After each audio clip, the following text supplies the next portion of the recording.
Hey, what's up, everybody? We are live. Hey. Hello to everybody who's already been hanging out in the chat. We love you guys. Thank you for giving us a couple extra minutes to get started today. Derper, Doug, Natty, who else we got watching down here? We got Soul Queef. Um, um, He probably hates me so much for saying that. you're gonna have to remind us of your real name today. So, um,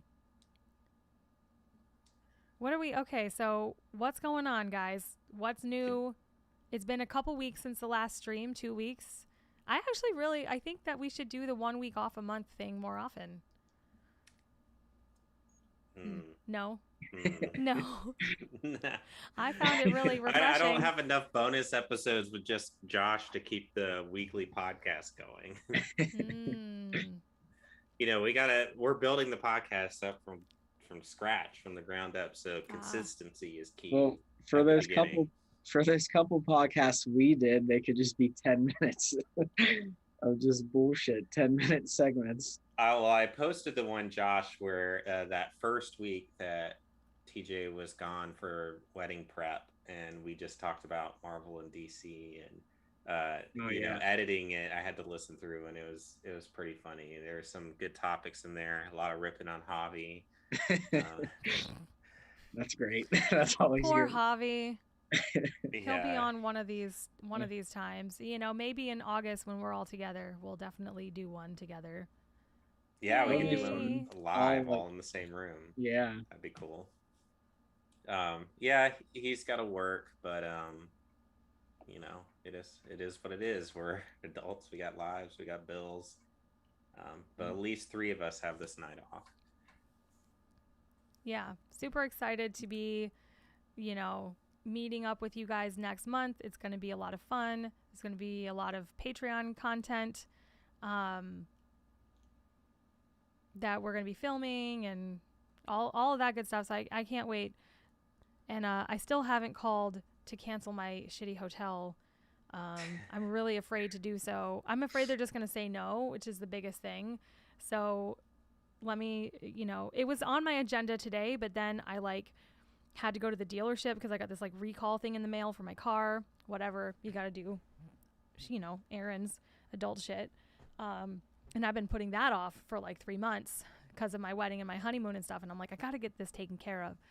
So anyway, I booked this hotel through Hotwire, which I normally have amazing luck with, and turns out it's disgusting, has horrible reviews online. The thing with Hotwire is you book and they don't tell you what your hotel is until afterwards. You just pick the area and the price and you kind of roll the dice, and it tells you, okay, it's going to be one of these hotels or within this hotel group. You get a lot of it.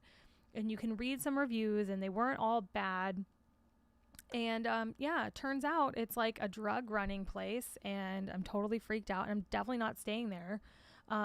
But I would love to get my money back, but it's one of those final sale things. So I have to basically call them and plead my case and be like, you guys, that hotel shouldn't even be on Hotwire. Let's be honest. Like, Yeah, I feel I like if you want to. talk to him and just tell him, look, this I'm not just trying to get my money back or flake out. Like all I want is a credit for a different hotel, Yeah, transfer to for a different hotel. This isn't about being flaky. This is about my personal safety. Like I right. don't Yeah. feel safe going And here. if they're like, oh, sorry, then I already have another hotel picked out, and it just is what it is. I'm gonna have to pay for another hotel, whatever. But it's fine. I don't want to have to do that, but you know, Yeah. it was an I'm over. It I'm was sure it was just an I oversight by me. I'm normally way better at vetting these places on Hotwire. I do extensive research. I'm like, okay, so it's going to be on this area. So I go on a map and I'll be like, okay, what's over here? What is this? And I thought I knew Murfreesboro. I guess not.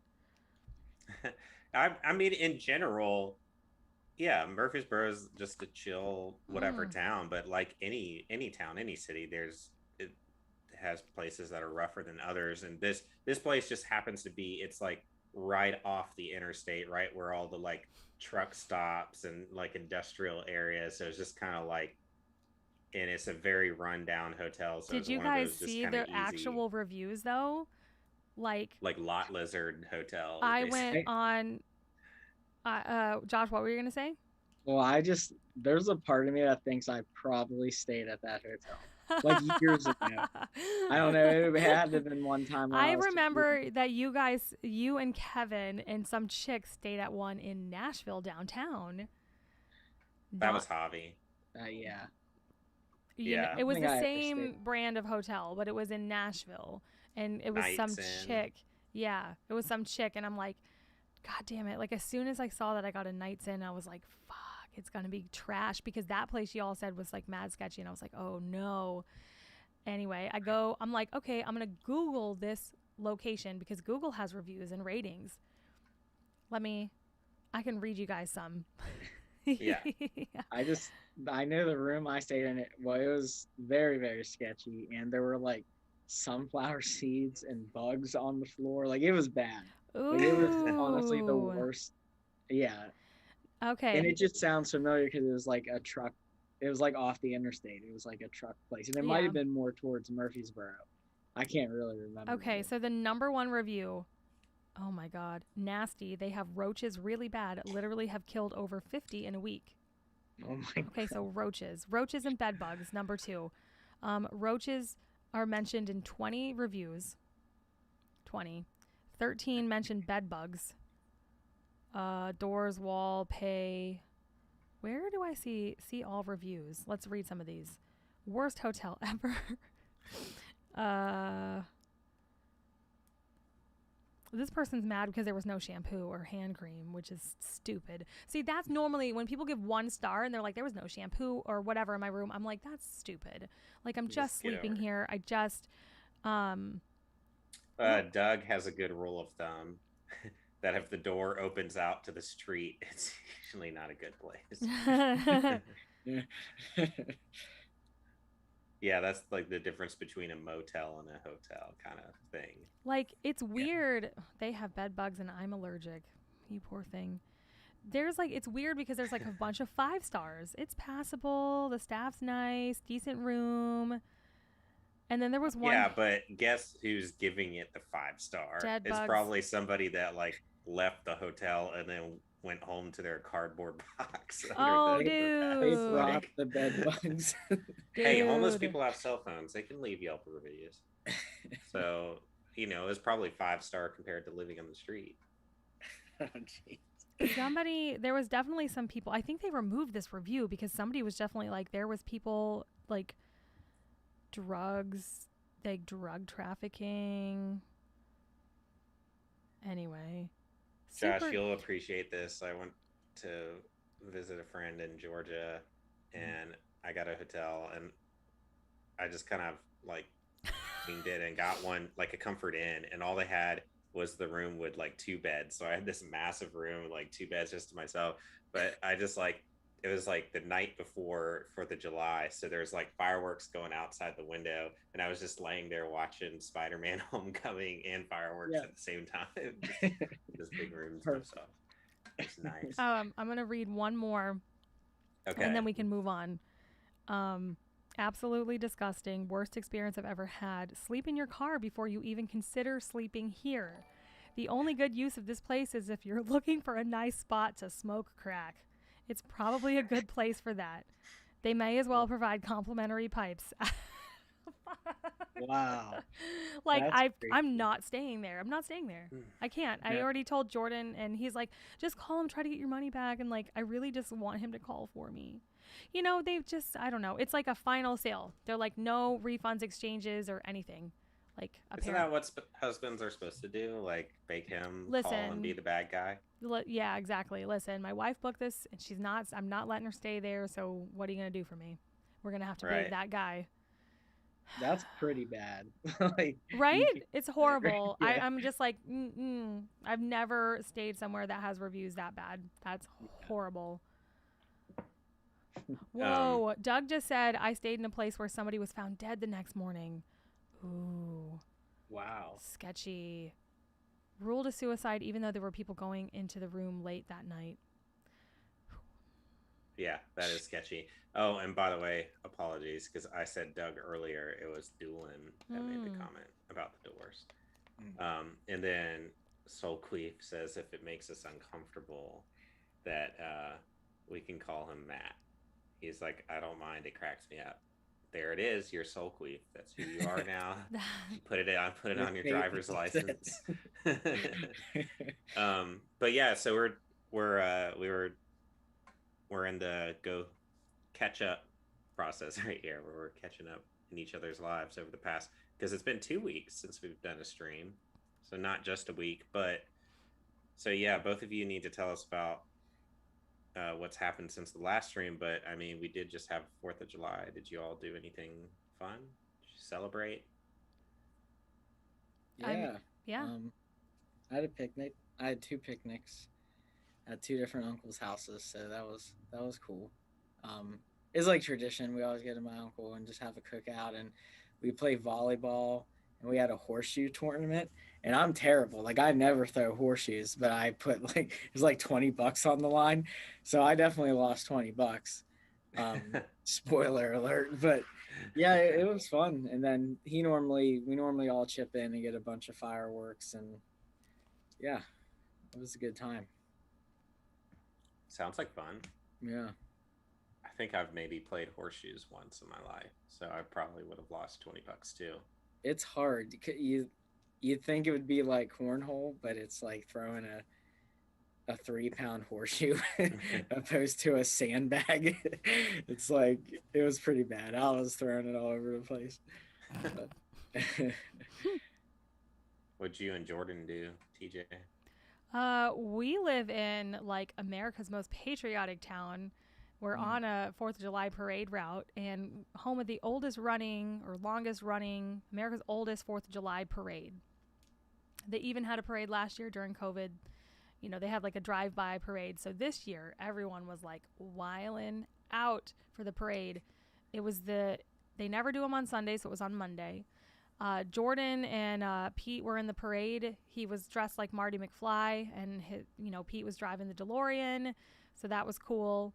Nice. Yeah, but man, it was the longest parade they've ever had with the most participants, and we had a bunch of people over at the house. It was just a great day. There's a carnival. We all rode rides afterwards together, made veggie burgers, and just drank all day, man. It was really fun. That's awesome. 4th of July here is like something you gotta experience. Yeah, that'd be cool. Maybe next year we'll do T&D 4th of July. Yeah. In Rhode Island. Yeah. We'll do the Nearly Deads get a float. Like, we'll get a big zombie float or something. A patriotic a zombie Uncle Sam float or something. So, to answer Matt's question, I know we were already talking about doing like a metal float for Jordan's band, like, because I think to be in the parade you just have to like pay, like I think you just have to be like, hey, the Rhode Island Society of like XYZ or whatever. And his buddies, so to answer Matt's question, his buddies has a real DeLorean. He has revamped it to look like a time machine direct from Back to the Future. He's paid great attention to detail. It's like his life's work, man. It is the coolest car, and he does a lot of really cool events with it.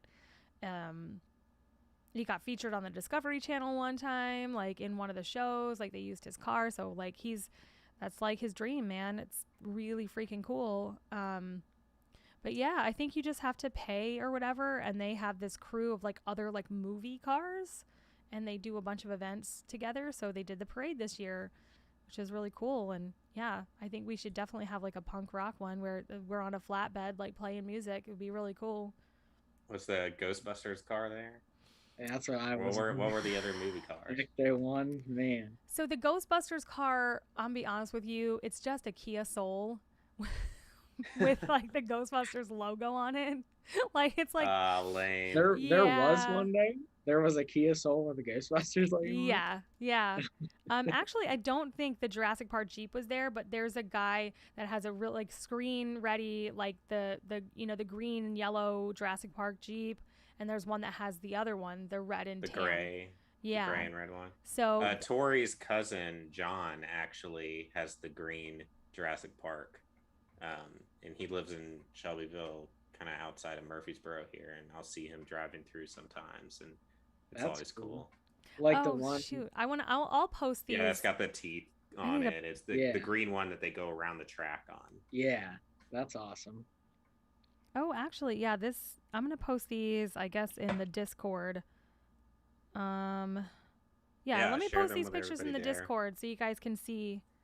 And I think you know who you owe an apology because you referred to him as Matt when it's clearly Soulqueef. We just discussed that. He's no longer Matt. All right. Now and forever, moving forward, Soulqueef. So Um,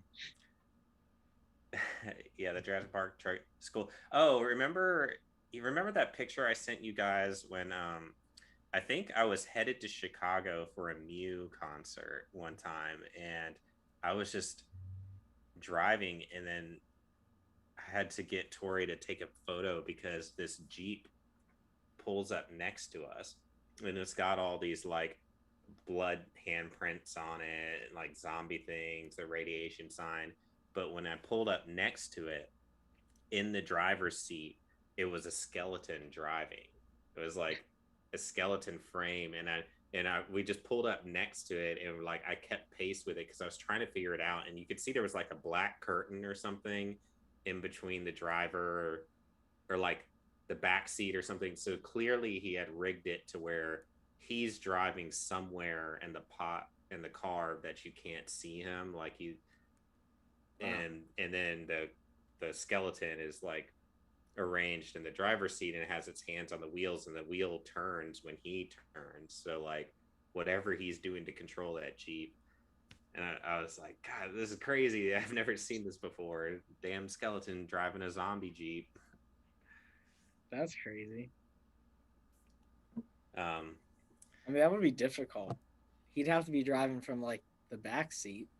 that or the passenger seat maybe is just Oh, blacked out, like the curtain, because I couldn't see the oh, other side of the Jeep. So maybe if he had like you know, what he could have done is just like got bought a postal vehicle because my uncle was a postman and he had he didn't drive like just a normal USPS truck. He had like a custom Jeep that yeah, was like custom made on the opposite side of the car. So maybe this guy bought one of those that he sits and drives and then just put like a fake steering wheel on the passenger side and then put the curtains up yeah, on the windows so you don't see him in the actual driver's seat. yeah. That makes sense. But yeah, that was pretty funny to see. Um, so anything else happened, Josh, over 2 weeks? Yeah. I went to North Carolina for a few days. My brother-in-law turned 30, so we went to celebrate. Um, we did. You know how you see those like pedal bike bar things all through Nashville? Yeah. We did one of those. It was actually very difficult, but um, You have to really like pedal on those things, right? Like they're not. yeah, you really have to. And like when you go up the hill, it's yeah, you can feel the tension. It was just so hot because it was North Carolina. And it was like super humid, but it was fun. We did that. Then went to this like arcade thing. I guess it was sort of like a Dave and Buster's, but like retro arcade games. Um, Nice. so that was cool. We spent a lot of time there, and then there's just like scooters spread throughout the city that you just download an app and like pay from the app, and then you can just take them. So you're just like riding scooters around. So yeah, it was pretty cool. It was a fun time. Um, they just built a house, my sister and brother-in-law. So I got to see that and everything. So it was nice. Spend some quality time with them. Okay, But so they're out there and not in Pennsylvania. no, yeah, they moved to North Carolina. Um, Oh, okay. yeah, and they just built a house, so they're gonna stay there. I'm assuming, but it's nice. They're happy. I think they like it there. So, and That's it gives cool. me an excuse to visit, go to the beach and stuff. So they live pretty close. So Nice. a couple I people. can't believe, Josh, you were a woo girl. I know. Can't believe you were a I woo wasn't girl. gonna say something. You better have like tied your shirt up or something or You better have had like a pink or a white cowboy hat on and I didn't. just I actually wore black. uh I was super God. emo. There's But so many, and there's so many of those in Nashville. There's so many different kinds now in Nashville. There's the pedal bikes. Now they have the like open bed giant trucks where everybody that's sits in the back. They we have the saw like a big, fire truck. Yeah. yeah, they got tractors now that pull trailers that have people on. There was a hot tub one. It's like big giant like bus that's opened up and there's like a big hot tub in it Yeah. and all the girls are in their bathing suits and drinking in the back of the truck and it's it's just insane like how big Nashville is getting, but they're so annoying. Like a couple weeks ago I went on a date and it was like just a like chill afternoon.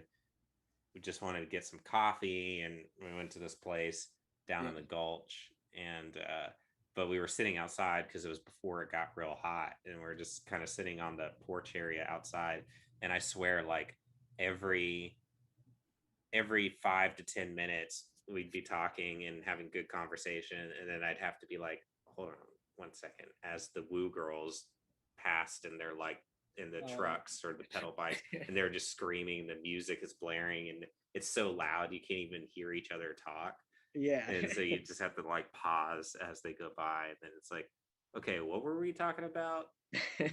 It's so funny because yeah, I mean I used to get so annoyed like going downtown like Nashville.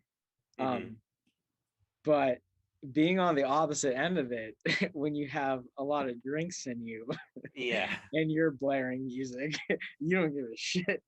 There's like cars behind us, just like we're so pissed off, but it was fun. I don't think I'd ever do it again, but Well, it's too bad this week the topic isn't the best drunk moments because then we could add Josh's pedal bike escapades. yeah, I mean, it sounds like fun. I would do it. I've never done one. yeah, yeah. It's fun when you're on that side of it for sure. So I suggest you at least try it. Mm. Yeah, I think anything is fun on that end of it. It's just it's like one of those things where you when you live in a city that's just like overrun with something, then it like wears its like the fascination of it. You know, the first time you see it, you're like, oh, that's kind of cool, and then you like live in the city and it's just over and over and over. Woo girl, bachelorette, birthday Yeah. I parties. used to when I was bartending downtown. That was like Yeah, Coyote. no, that was in Bailey. I'm talking about Bailey's. Oh, Bailey's, yeah. I didn't Forgot work. about the Bailey's here. Yeah. Yep. We I've did been some there. we did some cool stuff. It was a good place to work, but it was like wild. Like it was just wild. Like open seating, like just 3 deep at the bar. I don't know how I lasted as long as I did. I didn't even quit until I moved to Rhode Island. Like I was like I don't know. I don't know how Yeah. I feel about that job. I can't do it. I can't do it anymore. I can't bartend again. I just can't do it, man. Dude, yeah, it's a completely different life. Like, Well, yeah, especially it's definitely for young people. like the hours, which is it's nice when the flexibility was nice. It was definitely served its purpose when we were like touring and stuff. Because I could like, a lot of touring musicians do bartending wait tables. It's so flexible. You can leave. Who else can you leave for a month and they still want you back? Yeah. I mean, other than like Uber and Lyft and stuff like that, but yeah. I mean, you don't make the same money and you put No. wear and tear on your vehicle. Yeah, I did that for a while. Didn't we all do that for a minute? Didn't we all do Uber? Dude, I did food here's my delivery. Lyft experience. It's the most like so I remember I had already moved to Murfreesboro, and John, our producer, was getting into it on the weekends because they were getting ready to build their new house, and he was wanting to make extra money. So he was doing it, and he was hustling and making good money. But I didn't really want to do it. Well, I had quit working at the bar Nobody's, and I didn't really know what I wanted to do, but I didn't want to do that, and I was like, I need some extra money, and so he hit me up, and at the time this was before Lyft was big. Like they had just started out. They're trying to compete with Uber. They had a promo going that if someone like John, who had been doing it enough and was like a trainer, if he got somebody signed up under his account and they did the training, because Lyft, like Uber, you just put in your credentials and you're a driver. Dude, anybody could be an Uber driver. It's pretty Lyft, sketchy. it's like they put in the credentials, you take the test, but then somebody comes out and meets you and they inspect your car and then they do a ride along with you. So if you pass all of that, once you've passed, if you completed at least, I think it was 3 fares, both John and I got $1,000. It was like a sign-on bonus thing. So I was like, all right. So I did it. I got my Lyft. I went out one like Friday morning. I did my thing. We each got our $1,000. Then I went out on a Friday, was out all night driving in the circles, maybe got 1 fare an hour, and it was packed. And I made like $50. And then I went out another night that they were saying it was like the hot zone hour. You know, like there was like a Predators game or something. They're like, this is the big money making hour thing. I went out there, same thing, like all night. But you look at the app and it's like, how am I supposed to make money when there's like 50? Because on the app you can see the other drivers. I was like, there's 50 other drivers out tonight, not including all the Uber drivers or all the normal taxi cabs that are out here. It just like, so I did it like 3 times and I was like, screw this, I'm not doing it. And I just never turned the app back on. So I made like, I think it made like $1,100 and that was it. Yeah, I mean, I remember that sign-on bonus thing. I thought it was pretty cool. Yeah, I don't know if like, because I did the whole like inspection and test drive with like the rep or whatever, but I didn't get to drive because I had like a ding in my door. Like when it was like a little dent, like seriously the smallest thing, and they wouldn't let me drive. But I guess that shows good. I mean, that's good standards to have. But yeah, at least they have standards. Uber's like, what's that? A gun in your trunk? You know, whatever. Just leave it in the trunk. That's fine. Is it loaded? I don't know. Is that like? Is there blood on that machete? I mean, okay. I feel like there was a background check, but I like you never had to meet anybody in person. Where I think Lyft, you have to meet somebody.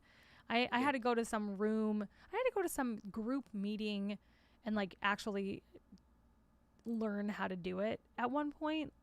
For Uber? For Uber. Mm-hmm. That's weird. Like Tommy and everybody out here, they just signed up online and got the pass. I don't know if it was like an optional thing that I just picked to do. It was like I got approved to be a rider or a driver, and then they were just like, come to this thing and they'll teach you like kind of how to make the most of it and, you know, meet you face to face or whatever. And it's just kind of like a thing. So I don't know. It just is not consistent enough money. Like I could do downtown Newport, which is hella safe. You're just taking rich people to and from like weddings, you know. But I started at the end of the summer, like Labor Day weekend. It was just like bam, bam, bam, bam, bam. But now there's too many drivers, or you know, eventually, it's oversaturated. Eventually, there was too many drivers, and you would sit and sit and sit all night, and you're like, this isn't even worth my time, like the money that you're making. I was like, you know, but in a pinch, I needed extra money, and it was a great way to earn extra money. But the other thing was like, I really don't like having to talk to people I don't know, like that small talk. And yeah, and you got to do that all day, dude.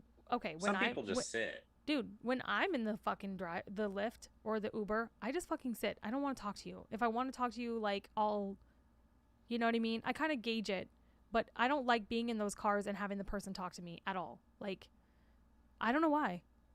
Like, I got excited one time because just to like transport you. You don't need to feel obligated. Yeah. We don't need to talk about like what are you in town for? Unless like when we were in Vegas, I loved you get tips for them. Like if you're a tourist, that's great. But if you're not, like I don't want to talk to you. You know? Yeah, it's like New York. Walk down the street, head down. So you're not only their driver though, like because when I was in Newport, I wasn't only just their driver. I was like their tour guide, their whatever. Oh, we don't see a lot of women doing this, and oh, I really like your car. Like everyone loved my car, and they were like, it smells good and it's nice and da da da, and you know, Everyone loved it, but I'm just the driver. I'm not going to do above and beyond. Like, I'm going to show up. You can open your own fucking door. You can get in, and I'm going to drive you where you need to go. And I'm a good driver. You know what I mean? So, but I think I got a bad review one time because I didn't open the door for these girls, like these woo girls that were on like a bachelorette party in Newport. I was like, you're kidding me? They gave me a bad review, and they just like, for not opening the door. I'm like, I'm not your limousine. This is Uber. Like, this is not, you know what I mean? This is not a limo service. Like, Yeah. Right. and I got excited one time because I took this woman from downtown Nashville to East Nashville, and on the trip, the conversation came up. I don't know how, but she worked for A&R at her record label. I forget which record label it was, but there's a bunch here in Nashville. And then she asked, like what I did, and at the time, I was like, yeah, I'm just doing this part-time in a band. And she asked about the band and talked about it, and I had a bunch of the like our first EPs in my car, and she was like, do you got anything? And I was like, yeah, here. And I gave it to her, and I was just like, the first maybe something EP, will like happen. the one with Never Look Back, or like the one before Yeah. that? Oh, that was No, a good record. Okay. I was like, yeah, oh, the Never no. Look Back, the self-titled record. And Cool. yeah, so I gave her one. I was like, oh, maybe, but obviously, but That's you can meet some really that cool happens people in Nashville. Yeah, I well, kind of around like sort of the same idea. I did like food delivery. It was called Favor. You did that too. Steve and Corey both did that. Yeah, it's like Postmates or what. It was like a less popular one. It was I thought you were on Postmates or Crate for a little while. Who? Josh. Why are we not No, just calling the stream the side hustle stream? Because that's where the conversation just went. Well, no, I'm just getting to like my. It No, was go for like it. It was a startup like Postmates. It was called Favor. That was same thing. Like people order food, you pick it up, deliver it. And the first delivery I ever did was for the guitarist of the All American Rejects. Oh hell yeah, that's cool. Yeah, so that was pretty cool. It was like him and his dog, and yeah. When I was doing DoorDash with Corey, I delivered food to the drummer of Kings of Leon. His house. That's cool. By the way, his gate code is 1234. Of course, I just remember that distinctly because they in the thing that you get, it tells you like drive up they got the notes for you. They're like gate code, and then drive up the thing. And he wasn't there. His wife or whatever answered, but I just like, you got this super nice house. It's big, and your gate code's 1234. But yeah, everybody in the chat hanging out, tell us if you got any side hustles going, or if you've done any of these like work for yourself jobs, and if you had like any kind of crazy experiences. It's kind of funny because right before we got on the stream tonight, I was just kind of zoned out and just winding down after work, and I was watching The Simpsons, and it was an episode where Marge, they or whatever that sea captain guy, he like found treasure, and the city claimed it because it was on city property, and they're like, what are we going to use it for? So of course Marge convinces them to build this high tech school or whatever, and for the children's future. And Lisa gets in the like special program because she's super smart, and Bart's in there, and he finally likes school because they made it kind of like a video game or whatever, and he's getting good grades and stuff. But what Lisa finds out is she's like, they're not training these kids for the jobs of the future. They're training them for the side hustle. And she's like looking at the games, and she's like, look, they're just going to be Uber drivers and whatever. And she's just like, exactly all the kinds of jobs we're talking about right now. She's like, this isn't going to help their future. They're just minimum wage jobs that aren't like going to go anywhere or whatever. Right. Yeah. It's like there's money in it, but yeah, like you said, the problem is the super saturation, because it was meant to be like kind of that like, oh, you want a little second job money on the side or college kid things, but it was like all the people that are driving taxis found out about it, and they're like, what? I can do the same job but do it for myself and not work for a company and take.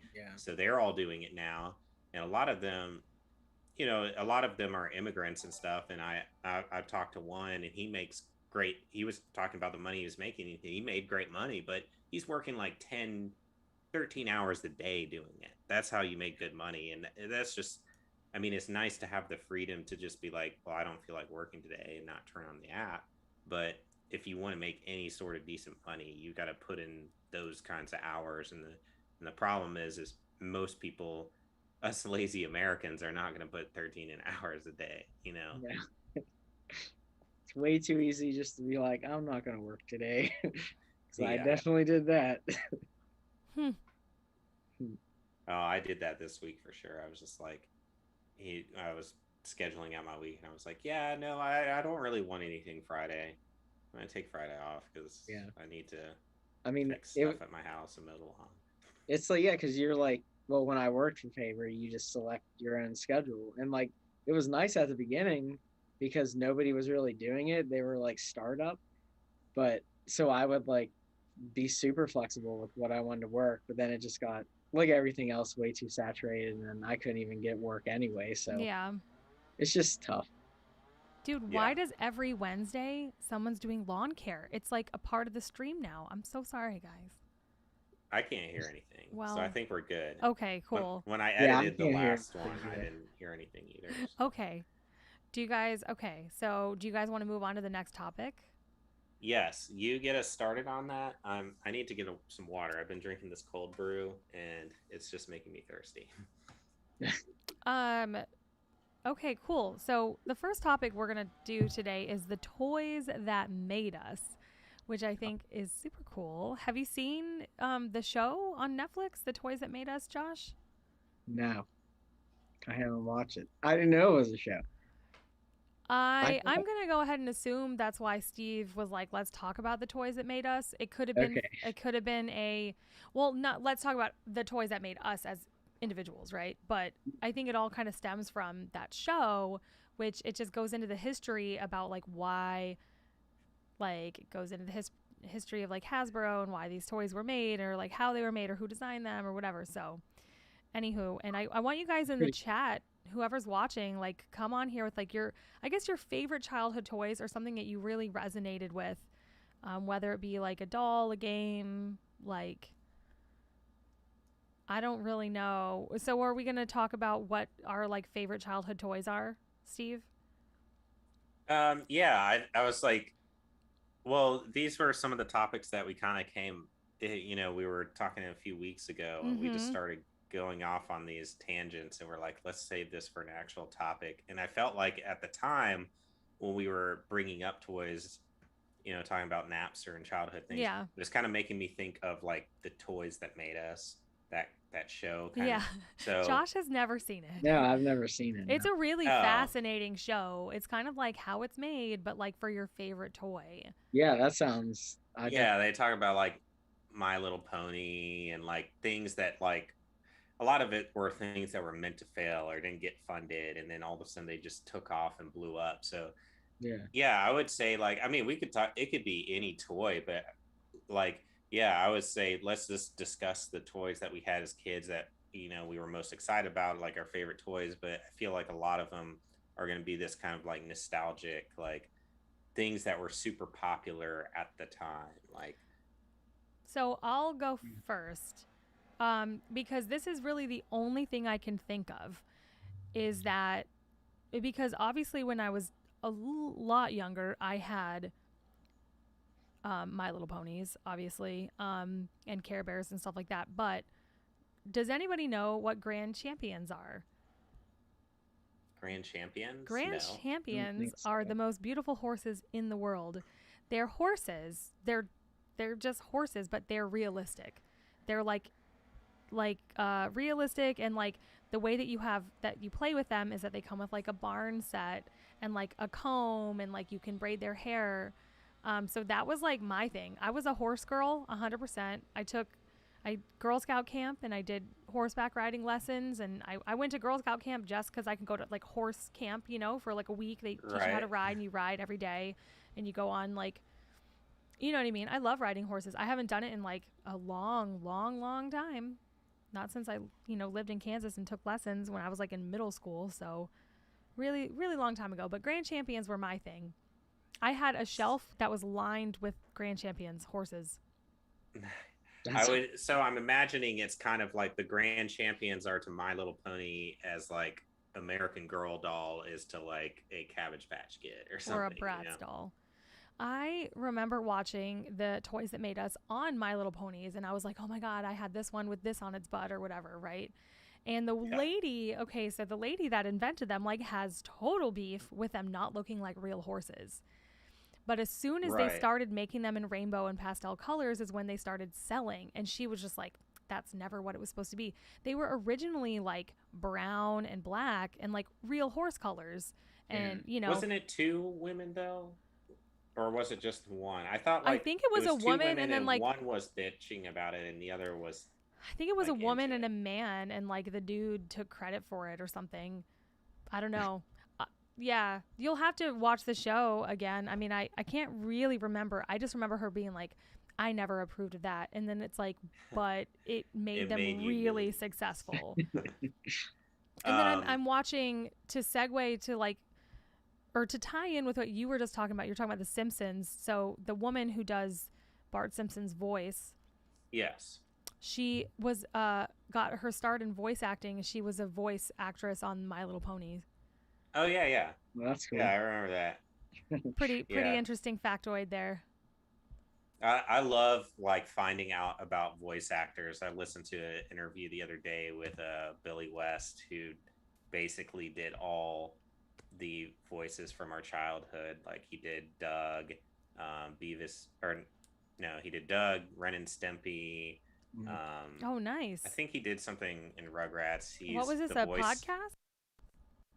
Yeah, it's that nerdy podcast I listen to, kind of funny, and they'll do guests sometimes. And he was on there, but most notably, or what I'm more stoked about, is he did the voice of Fry and like the professor and some other characters in Futurama. Nice. Mm. But let's now that you went, I think the easiest way to do this is why don't we just go in kind of a circle, and we'll just kind of each take a turn talking about a toy until we just kind of get burnt out or run out of toys. Um, I'm gonna go next though because I see in the YouTube chat Laura shouting out Legos and Soul Queef as well. That was my big thing as a kid. I had a lot of different toys that I was nostalgic for, but I think most consistently through my life since a I was very young to even now. Even I still buy Star Wars Legos. Like that has just been the toy that I've always had, always loved. Like I remember, I'd get the sets that were just pieces and just come up with stuff, but I always liked the kits. And Lego had these space kits like back in the day, and they don't make them anymore, but they were so cool. They were like spaceships or like underwater submarine things, and because they didn't have the Star Wars license at the time, so it was their own version of spaceships. But it was the first time that they came out with like the clear neon greens and blue, like laser gun looking things and glass shields. So I had a lot of those, and then I got into building the like more realistic like ships and stuff. And I remember I would get one. The Legos were something that I would get for Christmas. Those like bigger ones because they're expensive. So that'd be like a special like birthday or Christmas gift, and I would get them, and I get so excited, and I'd start building them, and it'd be late at night, and my mom would be like, "All right, Steven, you got to go to bed. You got to school in the morning. Put the Legos away. You need to go to bed." And so I'd be like, "Oh, fine, mom," like brush my teeth and go to bed. But then I would just lay in bed, and I could hear my parents watching TV in the other room, and I'd just wait, and I'd just wait.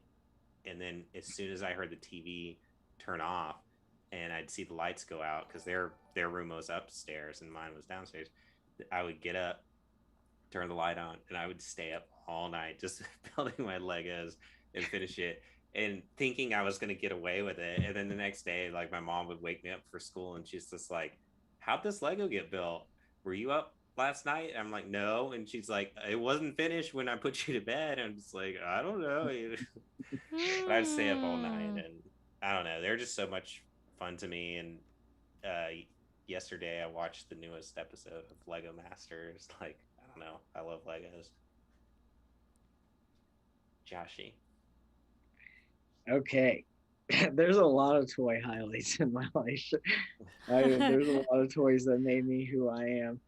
Um, I'd say, yeah, definitely, probably one of the biggest ones was this. I mean, as like a little kid, I loved dinosaurs and all that stuff, and I had this pretty big like Jurassic Park T-Rex, but it was like, I don't know. In my eyes, there's just not. There's never been a T-Rex toy that's compared to that toy. Like even these new ones are like all like this was like rubber and super realistic, and like when you slammed its feet on the ground, it roared and all that cool stuff. And I still have it. I mean, it's in my parents' attic somewhere, but I definitely would never let that go. But that has to be like the number one toy that I'll never forget that I loved. But yeah. Did it come with it? Was it just the T Rex, or did It it like was come with other things I from the don't park? think I actually looked it up not too long ago to see how much how much a brand new one in the box would cost, and of course it was like ridiculous. But no, because it was big. It was like, and it was, I remember like still remember seeing it in the like toy store, and you could, there wasn't like plastic blocking it. You could actually like feel it because it was rubber, so it like felt like his skin would have felt, kind of, Oh, um weird. I mean, yeah, but he looked it just looked super realistic because it was kind of like a mini animatronic like doll of that Jurassic Park T-Rex. So I loved it. That's pretty cool. Yeah. I would have wanted that too, Josh. Yeah. I'm surprised you didn't have it, Steve. You really missed out. I know. There's I didn't so have many of many. the big like movie toys or anything like that. I don't know why. No, and I don't even think, like, I was pretty young. Like, that wasn't something I would have asked for.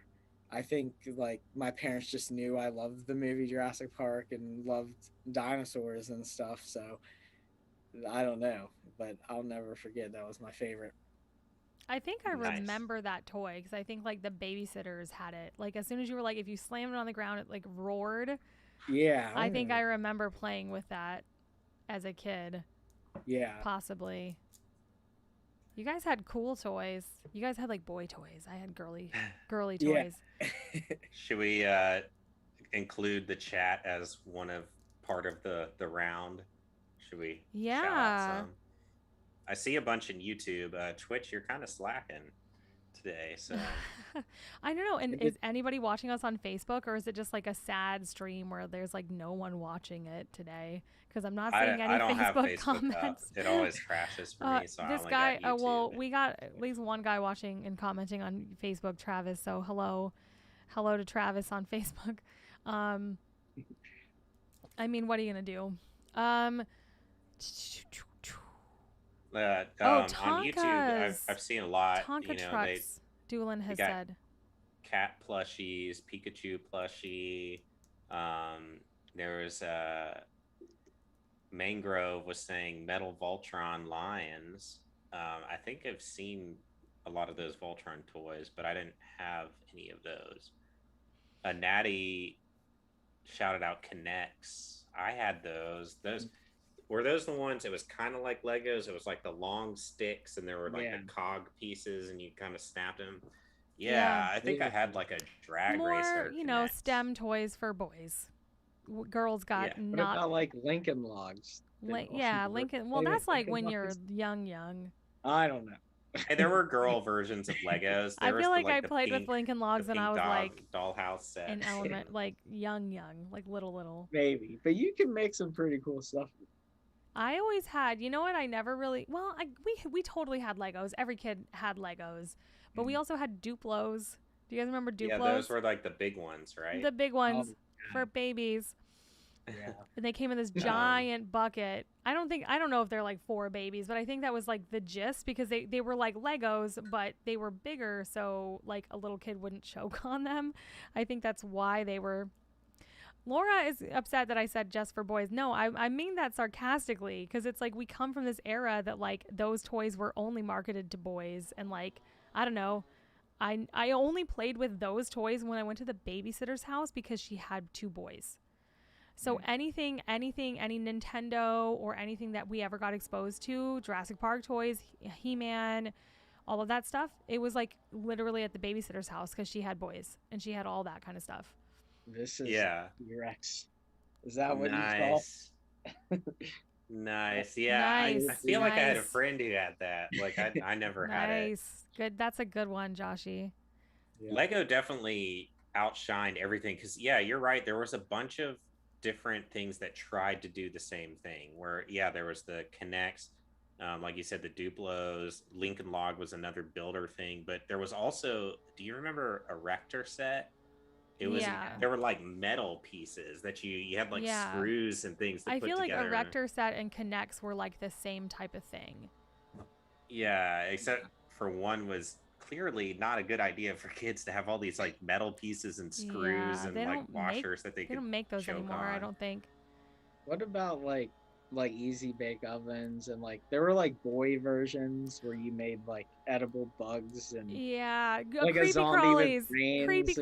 Creepy crawlies. Yes, my aunt gave us those. Yeah, it was like a metal thing that you poured the goop in and then you put it in like the toaster oven. Mm-hmm. I don't think I ever had an easy bake oven. You know what I was big on? Barbies, y'all, and trolls. I had a shit ton of Barbies and a shitload of trolls. And this one Christmas, I think we talked about the best Christmas on another stream that we did. And it was like I got a Barbie mansion and a troll mansion all in the same thing. My Barbie had a video game set. Like my parents one Christmas bought me and my sister all this like awesome Barbie stuff for her mansion. And it was this little TV. It worked. And it had a little controller connected with a little cord. And it like you played Pong or something on it. But it was like tennis. And this thing had like an elevator that like you had to like pull and the Barbie could go up. Man, we had a lot of and the troll mansion was cool too. We had a lot of Barbies and trolls. You're talking about, it's like, oh, boys had all these like building things. Well, girls had like all the cool like mansion houses, doll houses, and big things. Like that's true. I bet y'all are jealous. You could never like gender roles. Like you probably were like, I really want to play with like my sister's like dollhouse, but like you just can't. I used to. Me and Sarah, I'd play trolls with my sister. She had a bunch of trolls, and there were some like boy looking trolls too. Like there was one. I remember when I played with her, there was one that was like a Native American, had like a headdress, and like I would be that because I had like a bow and arrow, and I think there was like a police troll doll or something that I would play with. But I played the dolls with my sister. I didn't care about that. I'm definitely jealous of Doolin over there. He's talking about Tonkas and go-karts, and that's something I always wanted as a kid, was something like a go-kart that I didn't have to pedal. Like any of my friends that had the like Power Wheels things, I was so jealous of those. Yeah. That was like rich kid stuff. Yeah. Is the Power Wheels is like that's like the thing that like drives itself, right? Like the little golf cart. Yeah, it's like battery powered. It's like a little mini my friend, we had some friends, and the boy Ryan had it was like an IndyCar looking one, and his sister Monique had like a pink like Barbie car, and we were so jealous that they had those. And it was like they almost would like drive up when they came over to hang out. They would like pull up in their Power Wheels like a boss, like I got my own car. Swerve into the parking spot. The battery only lasts enough to get them to our house, though, and then you gotta push it back. That was one of the toys that I always like really, really, really wanted, but my parents were like, "No way, Jose! Like, can't afford it, whatever." And now that I'm an adult, I feel like those things are like what, $50, $100? Power Wheels? Are they more than those that? Are probably like $200 or $300 or something. Really? You can get like Camaro shaped ones now.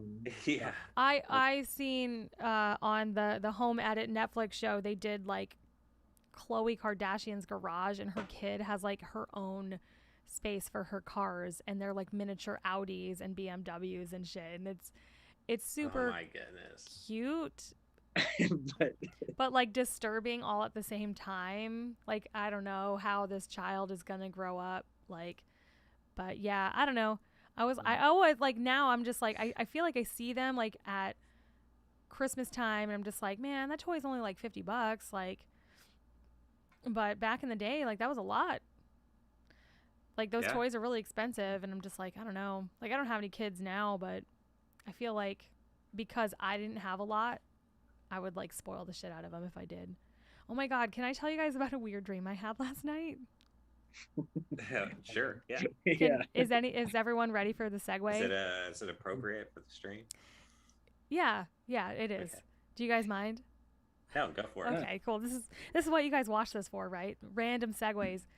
Because this is the way my mind works. I just said something about having kids, and I was like, holy shit, man, I had a dream last night that I had a kid. Not gave birth or whatever in my dream, right?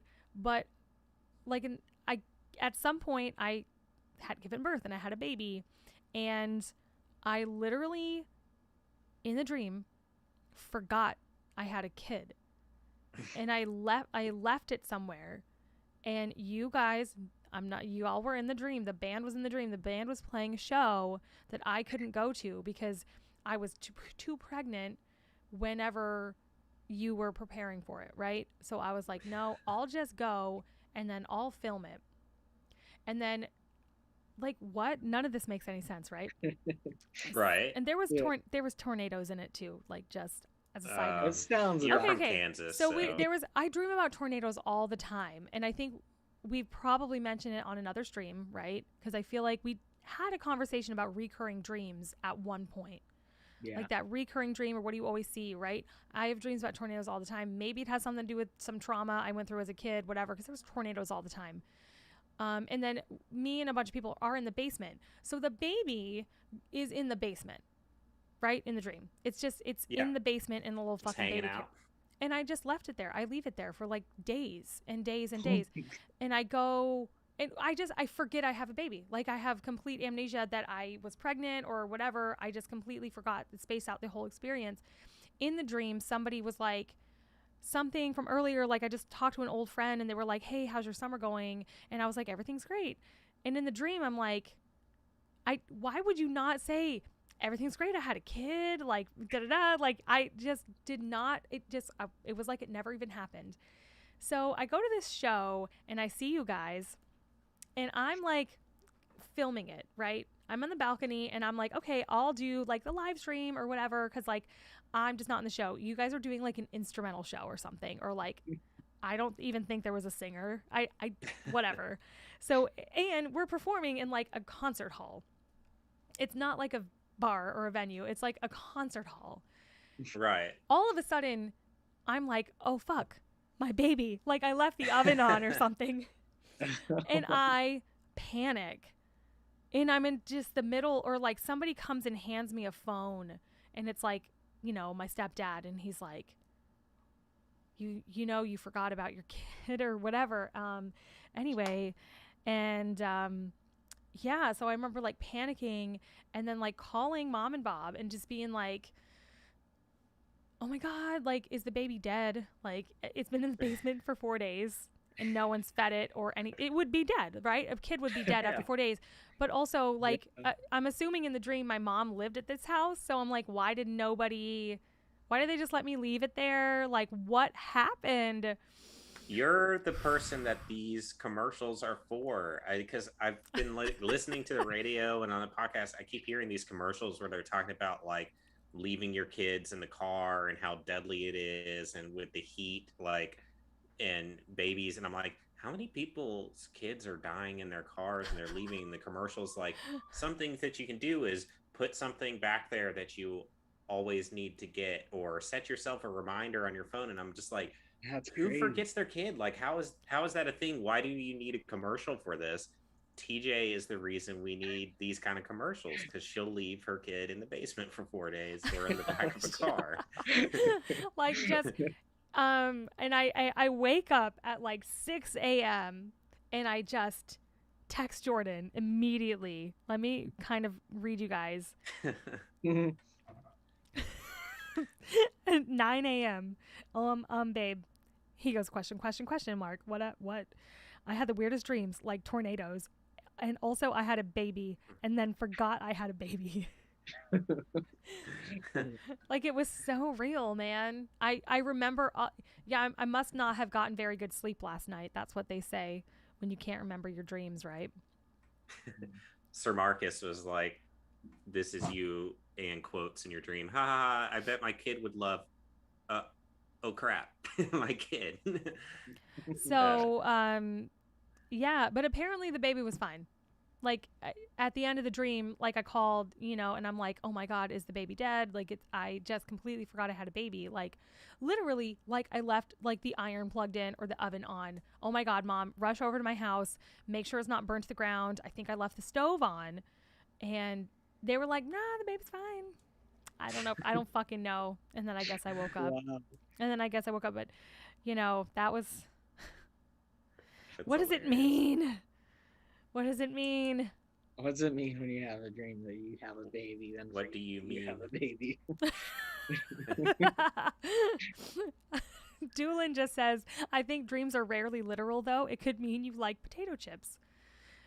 Like, did I have a banana too late? Like, what did I do? Yeah. I didn't don't drink give Josh yesterday. I don't take give me- melatonin. I didn't drink yesterday. I don't do anything. dreams about bananas. So back to toys, Josh. Okay, sorry, you need guys. to find out if you had any of these, because I think if I'm thinking back, this was probably my second most used toys, and I remember being obsessed and like going to Toys R Us, scouring the aisle to see if they had new sets. Was Micro Machines. Did you ever get into those? Like, I had the Army ones, but then they came out with Star Wars Micro Machines, and that's when I got super obsessed because I love Star Wars. But you could get like, they would have the big cases where you could get like, it was almost like a giant size Polly Pocket, where they'd have like the Death Star or some like Endor or something, some little set, and then it would come with so many ships and figures. But you could go buy these little booster packs that were boxes that would have like 3 ships in them or something. I did. I had to look it up because I didn't remember this. But yeah, I did have a few of those. I don't know. I didn't have any like themed, like, I didn't even know they made Star Wars ones. Yeah. I mean, I had Army ones. Me and my friend Andrew used to play them all the time. And then when Star Wars ones came out, we just got obsessed, and we would collect them, and we would like set up battle scenes in the living room. Like, one side of the room would have we'd set up all the Imperial ships and like, set up the bases. On the other side of the room, we'd set up all the Rebel stuff. And then my dad had a vinyl player, and I had found like a vinyl, which I still have, of the first movie soundtrack. And so I would put it in, and so I'd have the Star Wars music playing on the vinyl in the living room, and then we would like commence the battle and like take the ships and fly them across the room. And of course, when you're kids and you're playing with like fake guns and ships, it's like, dude, mine shot yours. Nah, like I totally did a barrel roll and dodged it. I was like, nah, dude, I swooped in and your ship's dead, man. I promise I shot you, and you get into stupid arguments and like that. Yeah. But yeah, that's how nerdy I was. That I'd listen to the soundtrack as I'm putting on a battle. Oh, that's awesome. I remember just with Star Wars toys, because I had like just action figure, like I had like Darth Vader and stuff. But yeah. I'll never forget, there was this toy store, and it's been closed forever, but being a little kid and seeing, and I don't know if you had the Star Wars action figures, but they'd be in like, it was just like cardboard, and they'd come with like the character, then just a lightsaber. And it'd be like green, I think, was on the box. But anyway, I remember seeing a figure of Luke from Return of the Jedi where he's like all black, and I wanted that figure. He had his green lightsaber, and I wanted that so bad. And I remember like being in school thinking like, I'm gonna ask my parents if they can buy it for me, like hyping myself up all day, and then they just like didn't buy it for me. I remember my world being crushed because I could not get this Luke Skywalker action figure. I think I eventually got it, but like for a birthday or Christmas. But dude, you need to bring that up to your parents and tell them where they failed as a parent. I really have trauma from that day because dude. I just like thought they'd say yes. Yeah, I'll just randomly buy you this toy, but they didn't. Sir Marcus knows what I'm talking about. He's like, no, because I had the anti-everything shield. And it's like, yeah, that's when you're a kid. It's That's so invincibility. Couple people throwing the love out for Micro Machines over on YouTube. Yeah, they were so much fun. I'm glad other people shouted out Hot Wheels as well. I remember those were fun, and McDonald's used to give away Hot Meals and Happy Meal toys. So you collect those. What about action figures? Were you a collector of any? I never really got into action figures, but I did have the Ninja Turtles. I had the 4 Turtles, Splinter, and I had Bebop and Rocksteady and Shredder. And then I was very jealous of my friend because he had the Turtles mobile that shot the manhole covers out of the front. You could press a button and it would shoot the disc out. Yeah. That's awesome. Did you have action figures, Josh? Yeah, I had I don't know if I have ever had Ninja Turtles, but one of the biggest ones I remember, which it's funny because actually just like a year or two ago, Mattel like reissued them and you could buy them and they were expensive. I missed the boat on it, but my dad found at like some garage sale like somebody's whole collection. It was like in this box of the real Ghostbusters. I don't know, it was like the cartoon, like the real Ghostbusters, and they made an action figure set of like everything, like the firehouse, the Ecto one, then of course all the Ghostbusters, and even had like the secretary like Janine and stuff. But I remember like coming home, or it was like my birthday, and he had them all set up on like a table and surprised me with it. But so I basically had like the whole the real Ghostbusters action figure set. So that was so they made up for Luke Skywalker. Yeah, definitely made up for Luke Skywalker. But how about you, TJ? Did you ever do action figures or anything like that? I mean, I don't know. No, not really. Not Barbie dolls don't count. I mean, I can't think of anything like that we played with, like unless we were at the babysitter's house. I think we did have a lot of Teenage Mutant Ninja Turtles though. I also I had a lot of like dolls, but I did a little Googling while you guys have been chatting about Micro Machines and all that. Do y'all remember GAC? Yeah. Yeah. I was obsessed with GAC. I had I had every color. Whenever we went to the store and I saw GAC, I was like, I gotta have it. And it was so nasty and it got disgusting like the second you took it outside. I loved it. Didn't like smell like paint or something? I think you can make it. Like I think it's pretty easy to make. But they don't make it anymore, I don't think. But like GAC was like this huge thing. You just like, I don't know, what the fuck was I so enthralled with? GAC and Squand. Squand and then Floam. Floam. My sister had Floam.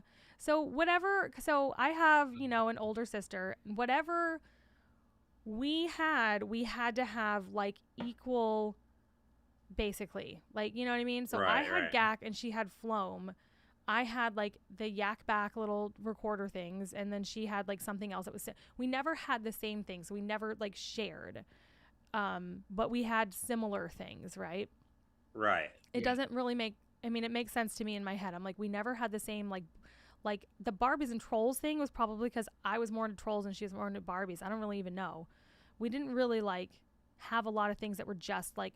She got a rock tumbler and I got like something else that was like similar scientific kind of a toy, right? Like, but we never had the same thing. We never like shared it. That was like her rock tumbler. Like I did not use it.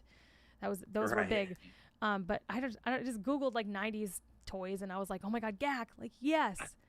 I still remember like the residue left on your hands. Like, you know what else? 90s loved making stuff for kids that parents was messy hate because it just make a mess everywhere. I know, man, but it's just if I loved that shit. And I just saw this board game, Pretty Princess. Oh yeah. Yeah, I remember. Your sisters probably had it. It's like you would go around the board and like you would get a ring and a bracelet and an earring, and like. Honestly, I'm just going to throw this out there. Looking at a lot of these older toys, I'm feeling some type of way about like how misogynist or like how patriarchal like toys used to be. And I'm like, this would never, oh, here's a toy for your sister to play with. You get to put jewelry on every turn. And it's like, oh, meanwhile, you're playing with Kinects and Legos and all this smart, stuff to like develop your brain. And I'm like, this is just teaching you how to be pretty and put jewelry on. Like it's in the moment, it's not like our parents ever thought about that or ever thought they were doing anything wrong. But like looking back on this, I'm like, huh. Like, well, I mean, I would say most of the time, kids didn't think twice about it either. No. It's just like, this is just what I play with. This is a girl toy. This is a boy toy. This is a girl toy. It's about, hey, you can have brains, be smart, and also look pretty. You can do both. Do the smart, fun, dirty stuff and be pretty. And if you're a guy, you can do that too. You want to play with Kinects and wear high heels? Do it. Well, and I never had a brother growing up. Where you guys both had brothers and sisters, so it's like I feel like it's different. I just had a sister. Right. Because you would have had boys' toys and girls' toys in the house, so it's like if Sarah was like, "I want to play Ninja Turtles with you," it was like easy to do so, like because they were always around the house. All Sarah ever wanted to do was the boys' stuff. She'd always hang out with us and like. Oh God, I have a story, but I don't know if I should say it on the podcast. It would embarrass her. Should we do like sibling stories on the next podcast? Yeah, that can be the next one and have. But we should tell our siblings so that they can be on the chat. Yeah. Get embarrassed. Yeah. So we don't want to embarrass anybody, but I feel like it would be funny to like think of like, hey, this one time. Whatever. I think that would be fun. People get to know our families a little bit more, maybe. I don't know. Yeah. Get to know get into our psyches, learn why we're all so messed up. Right.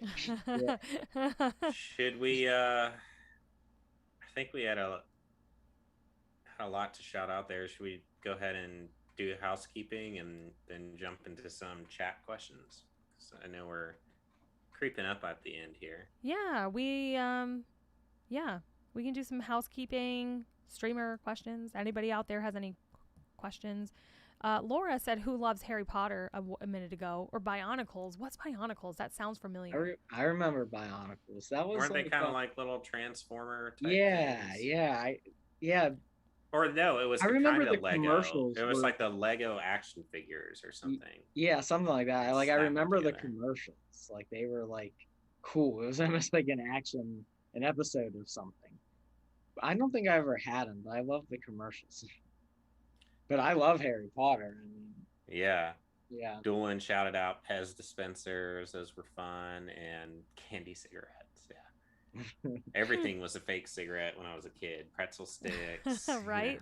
Why did we all think that was so cool? Because smoking was so cool grown back up. then. Yeah, it wasn't the like pretzel sticks would be cigars. Did any of y'all's parents smoke? Yeah, my dad did, but he quit before like I was born or old enough to know he did. Yeah, both of my parents did. They like hid it from me and my sister pretty much, but they don't now. But yeah. I like think about growing up, and I'm like my parents used to smoke in the house, man. In the house, like it was totally normal. And then we would go to restaurants. There'd be smoking sections and non-smoking sections. That's crazy. Every single restaurant. A lot of time. Mm-hmm. Like every single restaurant, and we would always sit in the smoking section. So my mom could smoke or whatever. I'm like, that's so weird to think about now. Like you don't go into a business anywhere and have to sit and smoke. Like, come on. This non-smoking section was behind like a little plexiglass shield. It wasn't like completely separate half the time. It was just like these tables have ashtrays and these tables don't. Right. Like, it's just so crazy. I like asking smoking or non-smoking. Like I remember that? Like, crazy. So crazy. I hate when hotels are like that. So some hotels are still like that, and I'm just like, I remember being on tour and we would get like smoking rooms sometime. We're like, why would we ever think that's a thing that we have to specify that we want a non-smoking room? So weird. You can still smell it. Oh yeah. It clings to everything. You can't get it out. So the walls. Yeah. So I don't know how. There's so many pictures of my parents like all my aunts, uncles, a ton of my family used to smoke. It was just like what people did back then. It wasn't like, It's nobody like Mad really Men. realized how bad it was for you. They were I just mean, starting most to of my realize it. family still does smoke. Pretty much everybody in my family except like my parents. Yeah. smoke. Don't smoke, kids. That was one Yeah. thing I never even started because my parents were always like, don't ever do this. It's disgusting. While they're puffing, Yeah. they're like, you will never smoke. You will We never do definitely this. we definitely got Don't do drilled what we that do. in school too, I think. Like I Yeah. feel like in school they really stress not smoking. Yeah. Oh yeah, It was totally. back when commercials started to come out, like Yeah. the Dare. Truth commercials and Yeah. Oh stuff. yeah, those Or like truth our commercials. parents grew up with commercials encouraging you to smoke, which is kind of crazy, that dynamic. I remember cigarette ads that came out with like the camel, and they look like I remember cartoons. Camel, yeah, but I mostly remember the what's the one with the cowboy? Marlboro, Yeah. Marlboro Man, whatever. I guess yeah, we did have those commercials too. But Yeah, and they was don't always so really do that cool. stuff anymore. Now it's like this shameful habit, That was a big just I don't know, that whole from tobacco being like this cool thing to do to just now being this like behind closed doors thing that people feel ashamed of. It's really weird. Depends on where you are, what environment. It's like if I'm in East Nashville at some of these bars, you go out back and outdoors, and it's like some of these younger kids, they look like they still think it's cool. But, but I think like for the most part, vaping people don't is do it. like Yeah, vaping vaping's the cool new now. thing. Like it's So crazy. I want to know from Mangrove and Doolin, you guys both said you're ex-smokers. I just want to congratulate you on that because I know it's not easy to do. How did you do it? Like if you could, in a couple of sentences, say what was the main thing, what made you decide one day you were like, I'm done, and then what was the process like? I know it's very difficult. I have people that I know that struggle with it.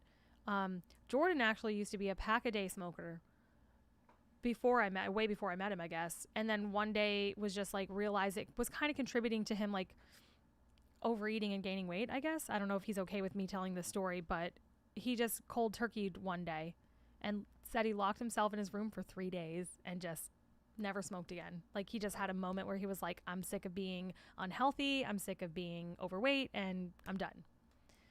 Yeah, my dad said that's how he quit, was cold turkey. He just did it, and whenever he would get to the point where he was like really wanted one or was around, he was like, he forced himself not to, because he was like, then what was the point of the past like 2 weeks or whatever that I didn't? If I smoke this one, it basically negates all the work that I've put into it. And but yeah, it'd be good to get advice and tips from the chat, so maybe Josh can apply it to his meth habits. Oh my god.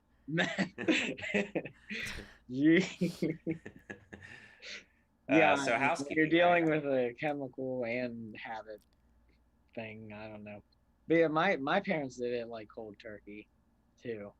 They just, I mean, they'll admit they still get cravings even to this day, and they haven't smoked for a long time. But because I don't think it's like the act and the nicotine chemical, it's just a really hard thing to break. Yeah. And it's sad because, our parents are kind of the age, I think our parents are around the same age, where it was so prevalent. Like it was like they were trying to get kids hooked on smoking, like teenagers, high school kids, 17, 18-year-olds. My mom probably started smoking when she was 14 or 15, at the bus stop or whatever. She went to high school like in the 70s, and it was just super. Doug is like my age. Oh, Doug.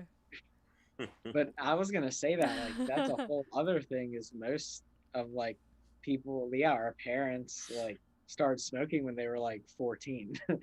Like it's not like they started at 18 when they were allowed to. I mean, oh yeah, it was always like something, an older sibling or whatever. Yeah. Mangrove says, so vaping 100% is how I quit. And then Doolin says, I couldn't breathe, and the first 2 weeks is hell, but one day turns into 2 and 3, and if you don't smoke all day, when you do smoke, you get sleepy.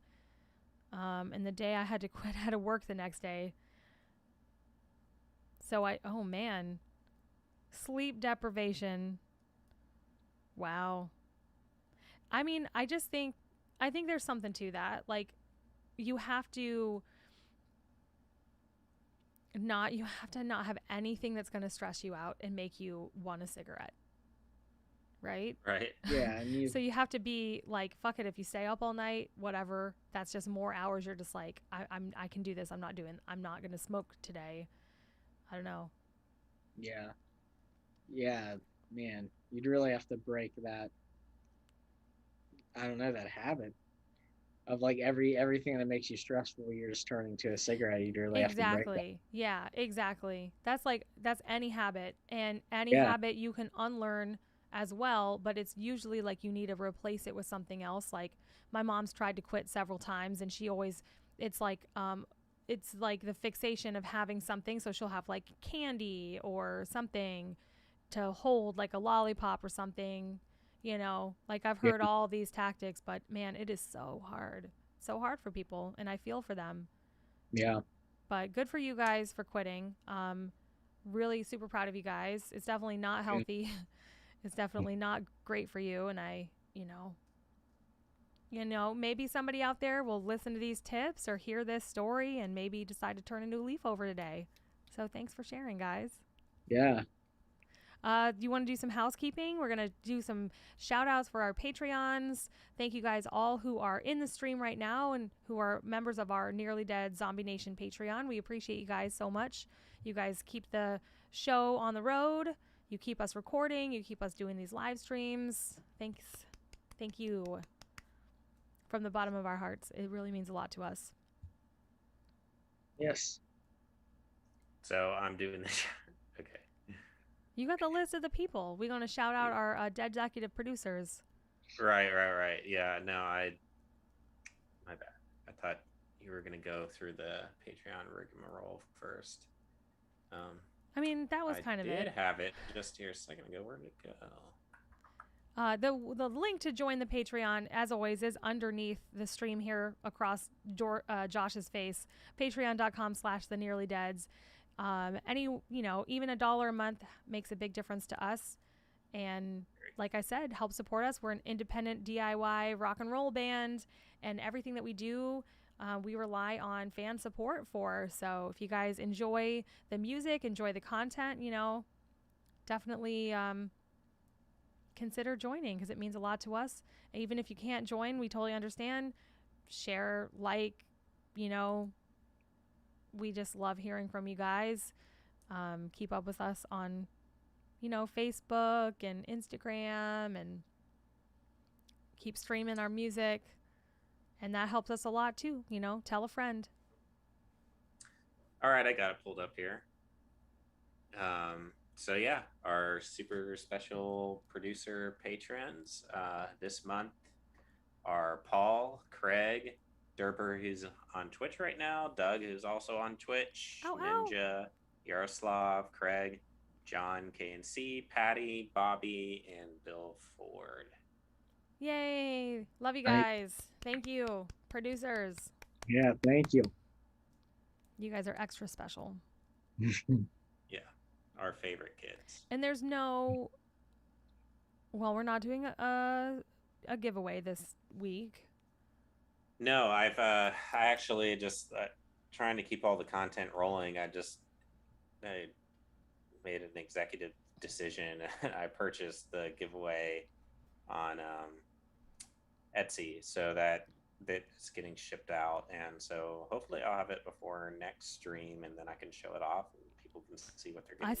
I saw it in the email. It looks really cool. It's like are we revealing what it is? I mean, yeah, you can say it's like a plaque, right? It's like does it have the CD in it too, or is it just like an album? No, it's just like a glass plaque that you can like hang on the wall or display somewhere, and it's got the artwork for Believer and like the name, and it's got a QR code, so you can like kind of put the artwork up, and then if you bring your phone up and scan the QR code, it'll take you right to the song at the time specified, and you can listen to it.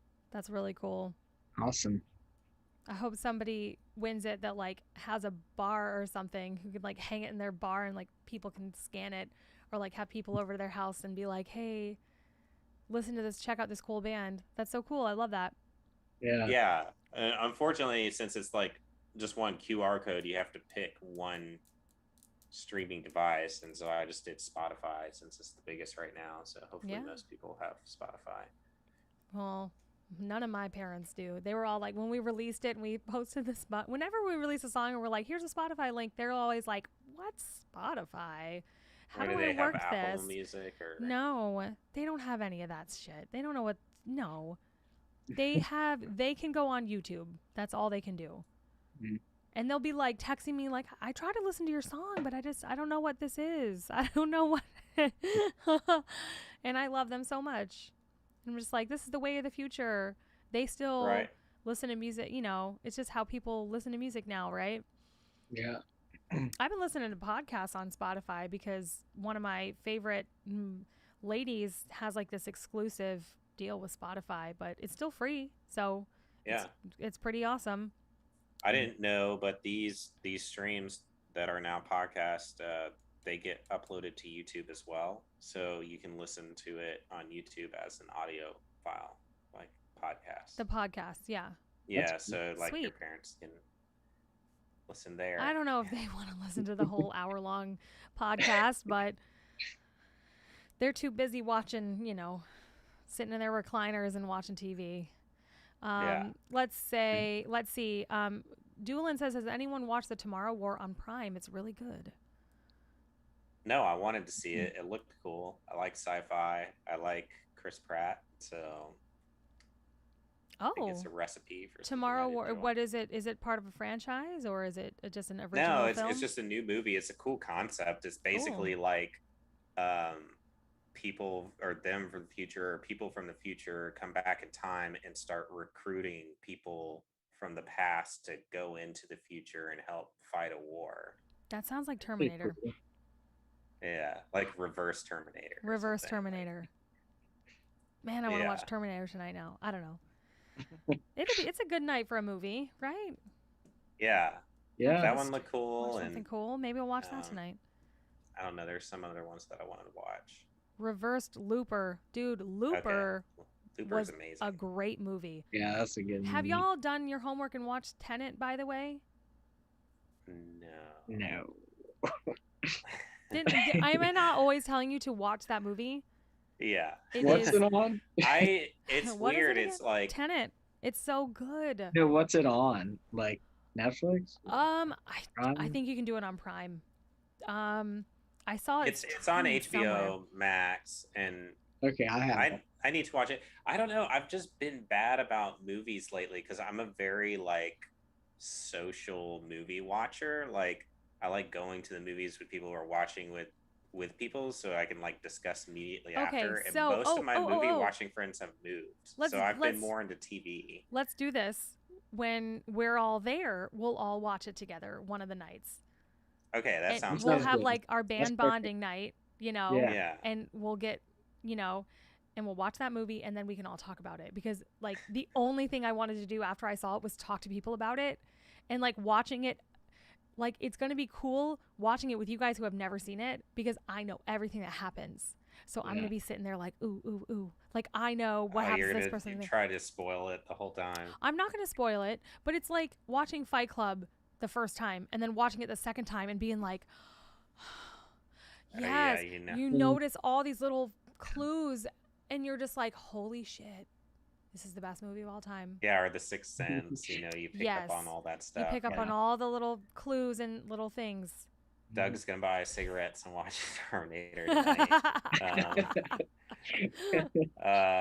I did watch The Conjuring 3 though. I watched that too. Yeah. Oh yeah, we talked about that, but you hadn't seen it yet, right? Me and Jordan watched it. I hadn't seen it at that point.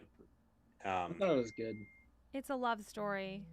Mm-hmm. I totally cried at the end, like a baby. I like that direction. Like I like that it was like, different. It's almost like the franchise can become Ed and Lorraine's, you know, relationship, and this is, and then the back story becomes like what poltergeist they're fixing that week. Yeah. It almost like more so focused on them as people, which I thought Yeah.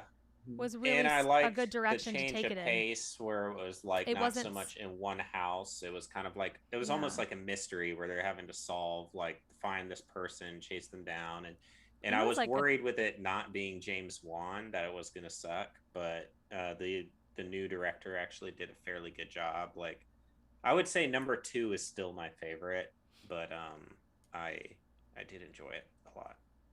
Yeah. I like all the movies because I don't really like horror movies, and well, I don't like slasher. I don't like bloody. I don't like the shit like that. I don't like The Purge or any of these like late Saw movies. All these like slashers. I don't really like Yeah. them, but I like paranormal stuff a lot, and I love thrillers. So it kind of just is the best of both worlds. So when I'm in the mood for something like spooky, like that's what I mean. I've Yeah. watched every Conjuring movie. Like we went through the whole series, I think, during quarantine. We're like, all right, what's next? Annabelle? Okay, like let's, and then tomorrow we'll watch like the next Annabelle movie. And Annabelle Creation was pretty good. I like that one where I was at the old farmhouse. That one had a lot of good scares. The Insidious movies were good. I Yeah, never those saw the second one. The first one totally freaked me out enough to be like, I don't know if I can do a second handle one. another one. They were creepy. Those are creepy movies to me. Creepy. So Yeah. But I thought the second Conjuring was pretty creepy Which one is that one? with the nun. that's when they're in England. It's Yeah. the family. All the Mhm. families have 20 kids, but it was the one where they're in England. And I'm just gonna yeah, pull it's up. got the crooked man Yeah. and Valet, Yeah. the nun, but Mhm. it's like the main ghost is that old man that's You in know the what house. gives me that vibe Yeah. too is The Witch. I love The Witch. That's a great movie. Mhm. We'll just have all the movie nights. If you like The Witch, did you see The Lighthouse yet? I want to see that so bad. So No, when you is that guys are here, Part of the Witch it world was or the no? same director. Oh, It's the same okay. director, and I think he's just a phenomenal director. I buy all his movies, but The Lighthouse is with Robert Pattinson and Willem Dafoe, and it Ooh. gave me a whole new Sign me respect up. for Robert Pattinson.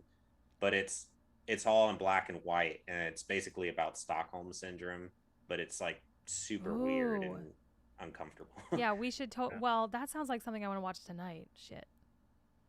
I know. I We'll don't watch know it if tonight. I've got a million movies that I could. The Lighthouse. All right.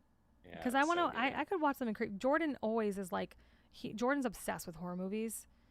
So like, if ever I'm like, I want to watch something scary tonight, he's like, wow, really? Like, awesome. Yeah, he's like, oh, it's the lottery. Yeah. When we sit down to watch a movie and I want to watch a movie, I want to watch like whatever the latest Oscar-winning whatever think pieces. Or something that's gonna make you cry. Oh, yeah. Laura shouted out Phasmophobia. It's a good one. Yeah, I mean, I don't know. We could do a movie every night. I've got a huge selection here. I've got all the streaming services. We're gonna be mainly writing. We could watch Black Widow. There's a super nice theater right next to my house. The one that's got like the reclining seats and a bar. And Oh yeah. Let's do it. Yeah, I'm down. I mean, obviously, but I mean, I feel like once 7 or 8 o'clock rolls around, you gotta, punch out. You can't do work all day. Yeah, we got a lot to get done. But Doolin shouted out the Chernobyl documentary. That was, I liked Chernobyl. The HBO series was really good. I guess we're supposed to be having streamer questions. It really just turned into movie recommendations. Yeah. Laura shouted out Cruella. That was one I wanted to see and I haven't yet. Haven't seen that yet either. Me either. There's a few Disney ones that I missed. Like I wanted to see what was the one about the Asian princess? It's like Raya. It kind of. I'm not sure. No. It came out when theaters weren't open. It looks really cool. Raya says Marcus. Yeah. Yeah. I wanted to see that. I haven't seen that yet. Luca's the new Pixar one. it sounds like it's a cool story. My only problem is I'm not a fan of the animation. Like watching the previews, the way the characters look, it makes me think more of like a Nickelodeon cartoon or DreamWorks. It doesn't look the style of how the characters look doesn't look Pixar. I'm like, and I just don't really like the character look of like the Nickelodeon CG movies. Yeah. Mm. Laura is saying you should watch Cruella if you don't like horror. Beautiful movie, emotional and funny. I've heard good reviews of it. I remember I kind of like bashed it a couple streams ago, and I was like, I don't know. These villain movies, I don't really know. It seemed like overhyped, and I was like, it's probably not going to be very good. But apparently there's like epic fashion in it. Like apparently they made fashion like a big part of the storyline. So It looks like, I mean, that's Cruella, right? She yeah. was a fashion designer. Like, was it Yeah, that dude. One of the Dalmatians? She was That's gonna why she make a wanted bunch of dogs into coats. coats. It's the whole Okay, yeah. plot. So That fucked makes up. sense. So I don't know. I used to love those movies, but I don't know, just like a little kid. I would watch it. I would watch Cruella for sure. Because I've been seeing a lot of good reviews come out about it. So I'm like, okay, like sounds Yeah, cool, and I and like I what's love her fashion. name, Emma Stone. Emma Stone. Yeah, and I love the aesthetic of it. Like it's very like kind of like creepy looking, very dark. Like I like that. I still haven't even seen any of the Maleficent movies, which I've heard were amazing. I only saw the first one, and I was like, yeah, that's all right. I feel like a lot of that was kind of that era of Disney kind of origins that I wasn't a super fan of, like the Snow White and the Huntsman. There's like a lot of movies coming out at that time where even like Tim Burton's Alice in Wonderland or I feel like they're what's it, Sam Raimi's like Oz. They all had like this look, and it was like kind of over CG'd and over action focused, and so that era of like Disney film, I'm not a big fan of. Yeah. I mean, I like all those movies. Like, I like the Alice in Wonderlands and stuff, but it's very, very reliant on the CG and very reliant on the look. Like, the thing is that sits in my mind that those movies had an impact on, culture because there's still every year somebody dressed as Maleficent for Halloween, that Angelina Jolie Maleficent. And there's somebody always dressed like Mad Hatter. Like that's kind of an iconic like look, like that Johnny Depp Mad Hatter is very like there's always one of those at Halloween. Like I feel like people still are very into that. Right. Yeah. But again, that's true. When those movies came out, I was still working at Hot Topic, and all you see is all this merchandise, and you're just like, meh. And the same thing with Twilight. There was so much Twilight stuff, and it was so hyped, and there was like T-shirts and crap with the fucking movie name on it all over the place, and it kind of makes you a little bit jaded to be like, well, this is just it's a big ploy to get people to buy the T-shirt. Is the movie any good? Like, right. I think it's just for like a new generation. It's kind of like, because we grew up on the cartoons, which most of the cartoons were made before we were even born, and then we watched them, and that's what we loved. And so these are like iterations for a new generation, kind of like with Star Wars. We like to rip on the prequels a lot, as fans who saw the original trilogy and grew up on it. But what we don't consider is, some kids that was their first exposure to it was the prequels because it came out when they were a kid and they saw it, and they may not be the best movies, but if it turned them into fans and got them to go back and watch the original or get into the others, then it did what it needed to do. I remember even the promotion behind it was definitely drawing in kids like for a new generation of like Star Wars fans, and that's definitely what like all these other ones are doing for sure. Doolin mentioned iconic movies were made in the 80s and 90s like Top Gun, Breakfast Club, Cruel Intentions, and Commando, and also the first Predator. All great movies. The Predator. Yeah, man, I used to watch it. I know. Predator is so good. That movie never gets old. I remember when the Alien vs. Predator came out. Was that the one when they're in like Antarctica or some shit? Or Yeah, that was the first one. Wasn't bad. I like action movies like that. I I enjoyed like it. that I thought shit. the Queen Alien was badass. There were some cool fight scenes. Yeah. And I like the concept of it, that like the Predators kept these aliens in this pyramid so that it could be like a rite of passage. Every, so many years they'd send the new youngsters out there to earn their I like the stripes. concept of the Predator universe. We it's funny because editing the bonus episode last week, that was some of the stuff Josh and I were talking about, and we were talking about macho movies, and I was like, there's nothing more macho than the opening scene of Predator where Arnold Schwarzenegger with what's his name, Winston. Yeah, I can never remember. Carl Winslow. Yeah, where they walk in, they're like, haha, you son of a bitch, and then they do the high five kind of clap, and it's just two biceps, giant biceps, and it's like nothing more macho than that. And then Doolin brought up Breakfast Club, and I think that was discussion. I don't know if we talked on another stream about it, but how like John Hughes just basically made that era, like everything was John Hughes. Breakfast Club, Pretty in Pink, Home Alone, Cool Runnings, whatever. I don't know if he did Cool Runnings, but like, did he do Ferris Bueller? Those Ferris Bueller, like all those big like coming of age films of that time in the 80s, it was all John Hughes.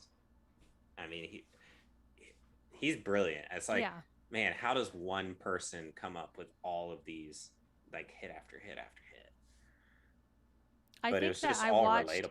Well, the movies that made us, Home Alone is on that, and they talk a lot about John Hughes. And I don't know if he's, I don't know. I just remember they talked a lot about that. So definitely, if you haven't seen the movies that made us, or the Christmas movies that made us, it's one of the spinoffs of that series, and they talk about him a lot. And they're just like, he just was that man who could just write that script.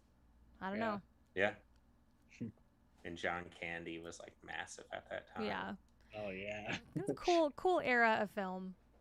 Yeah. So, I mean, I guess that about wraps it up. I really enjoyed talking to you guys today about some like toys, old childhood toys. We talked a lot about like movies. I love that every stream it's kind of just like this like walk down memory lane. Yeah. Yeah, it's like we always have like a vision, and then it just gets sidetracked into stuff that we're passionate about. I mean, it started out as side hustles, and Right? I mean, we got to topic. We talked about my weird dream where I abandoned my child that I forgot I had. It's, and then it's quality content. I got to think about the opening scene of Predator by the end of it, so that was great. So great. That's why people come here, and we're a band, and we didn't talk about music at all or anything. I know. So. Yeah. Do you guys like that, or like next time should we talk more about music? I don't know. We've talked about bands before. Like one of the like we've talked about like influences, right? Yeah. We could do it in doses. Maybe next one we can throw in some band related stuff. I feel like the point of this is for people to get to know us as human beings, and like the reality is that we're not just a band. Like the Nearly Dead doesn't define 100% of who we are. It's a big part of who we are, but we have so many other interests and hobbies, and sometimes it's fun to talk about. Right on, man. Thank you guys so much for joining us today. And we will see you next Wednesday, same time, I'm assuming. Yep. TJ is not allowed to take any weeks off.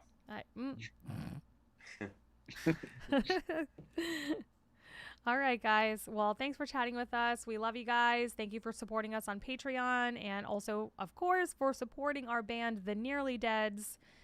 And if you listen to this whole stream on the podcast and have still listened to it even though you have no idea who we are, please go check out our band. Like, I don't know, and I have this vision where like people who have no idea who we are still gonna be like, podcast it, that sounds cool, and like won't be totally bored after about 2 minutes. Yeah.